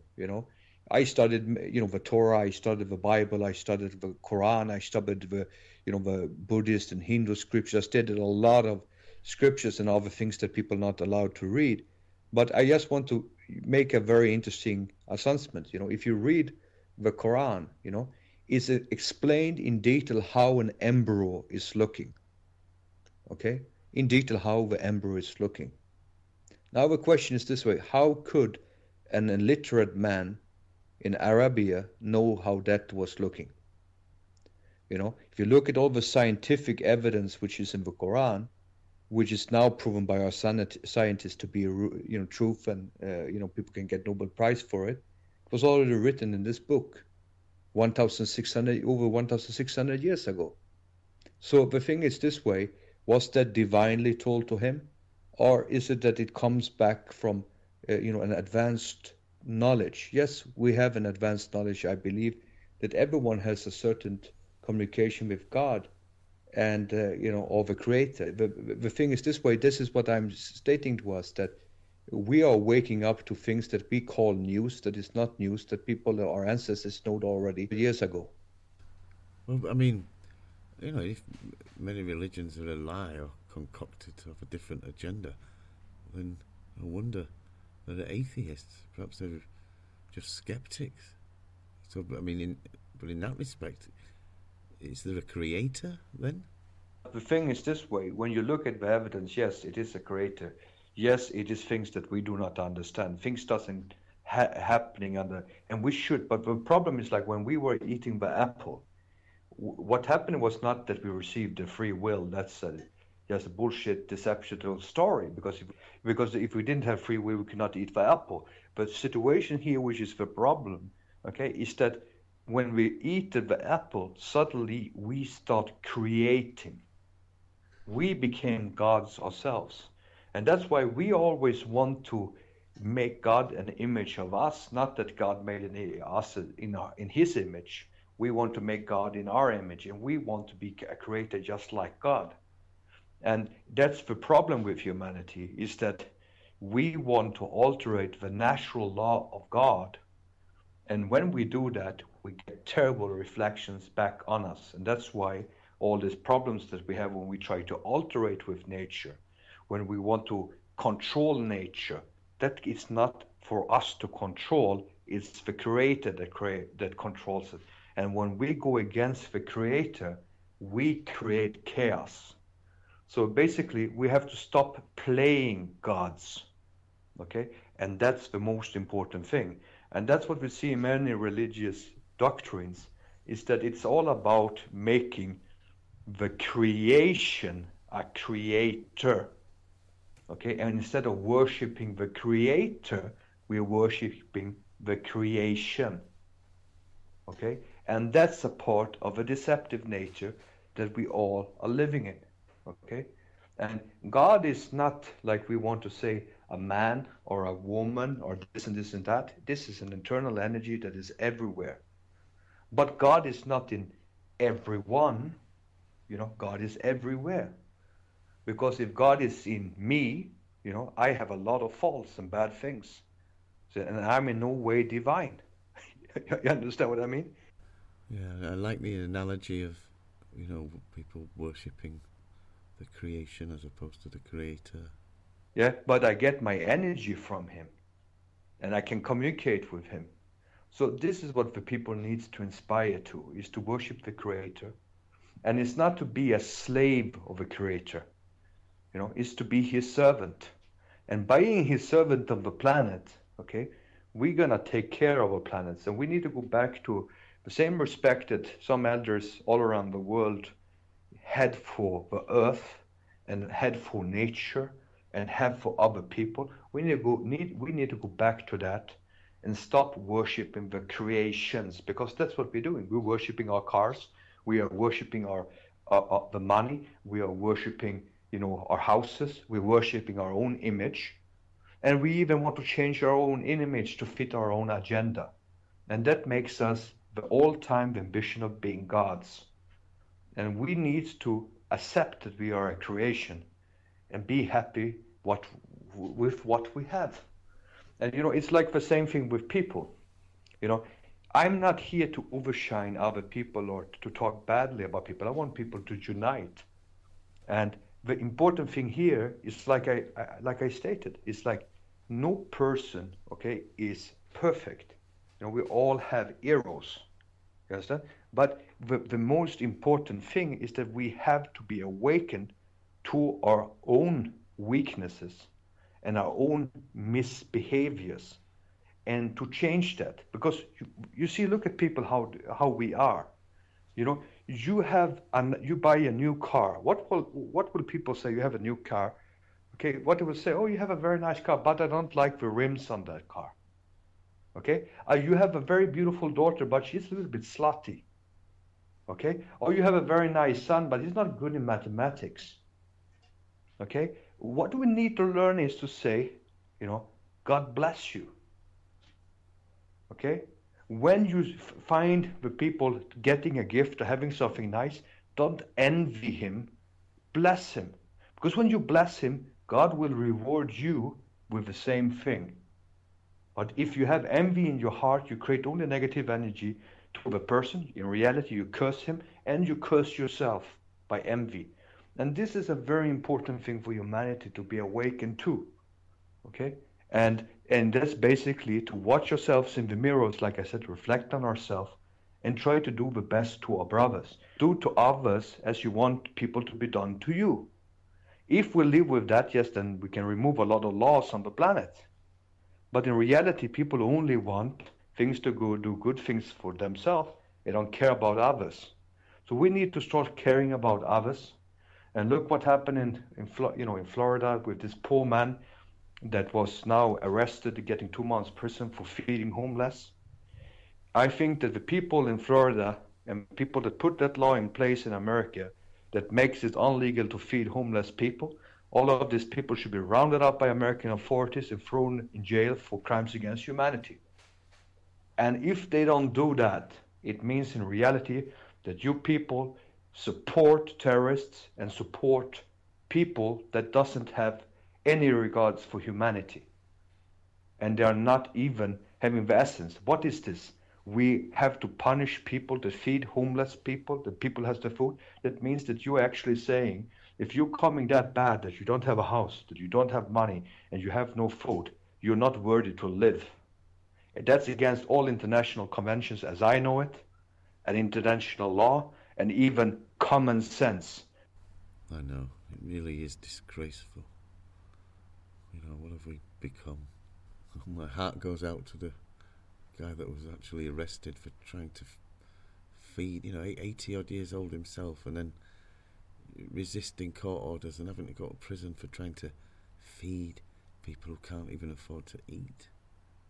And this is the thing, is that people doesn't realize it, that this type of trauma that they create with this type of creations is affecting the whole planet, because the planet and you and the animals, everything is a part of that system, of this energy grid. And so when you're traumatizing a part of a world, the whole earth and the whole universe and the creator is also being traumatized. So we have to, in the Western world, you know how much over food we are throwing away? How much things we are just throwing away in garbage? This can feed people. You understand?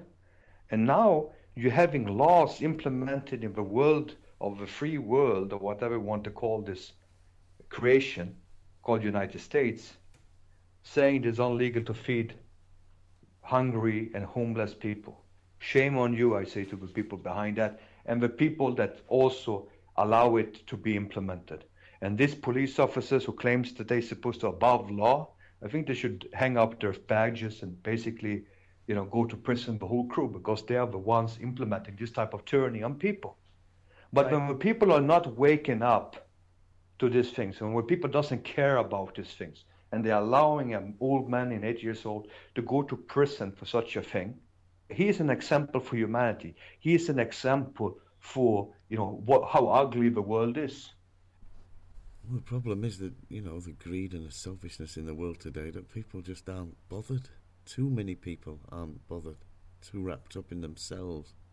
How do you awaken to the truth, those people who don't care, Ambassador? You can be these homeless people very soon, and it's going to be criminal to feed you if you don't do anything. And that's what people needs to be awakened to. Who can declare who's supposed to live and who's supposed to die? I think like this, that we should put them in that situation. They should be traumatized with this type of situation themselves. And I don't believe that any of them would like that fate to happen to themselves or their own family members. So please do not implement it on others. And I'm shocked how people can be raging up so much about the problems with Sharia law and with this and this. And I can tell you one thing, that even Sharia law would never implement such a tyranny as not feeding homeless people. Okay, so if people is forced, it's like I stated, I had this argument with one head of a Deutsche Bank once when he tried to say that it was justifiable to bomb Afghanistan because they were suppressing women with burqa. I was saying one very simple thing. If you ask any of these women, if you could choose the suffering of the children and the dead people in that country, if they can choose to have this burqa or all this suffering, if they what would they choose? I think all of them would say, I would rather go in the burqa than allowing my children to die and the people to die. Okay, you are not the judgment of who is worthy to die and who's supposed to be free to do whatever they do. Everyone has a freedom to do whatever they want to do. But like I said, what is freedom? We say that we are ready to kill I don't know how many people for freedom. We have to put the seed of freedom and democracy in these nations. What type of beautiful flower we created? Look us in the mirror. Indeed. Well, Mr. Ambassador, what an absolute pleasure. I have to say that my whole conception of what was has been destroyed, but it's part of the necessary change, and I understand what your mission is. So, ladies and gentlemen, that was the Ambassador. Thank you.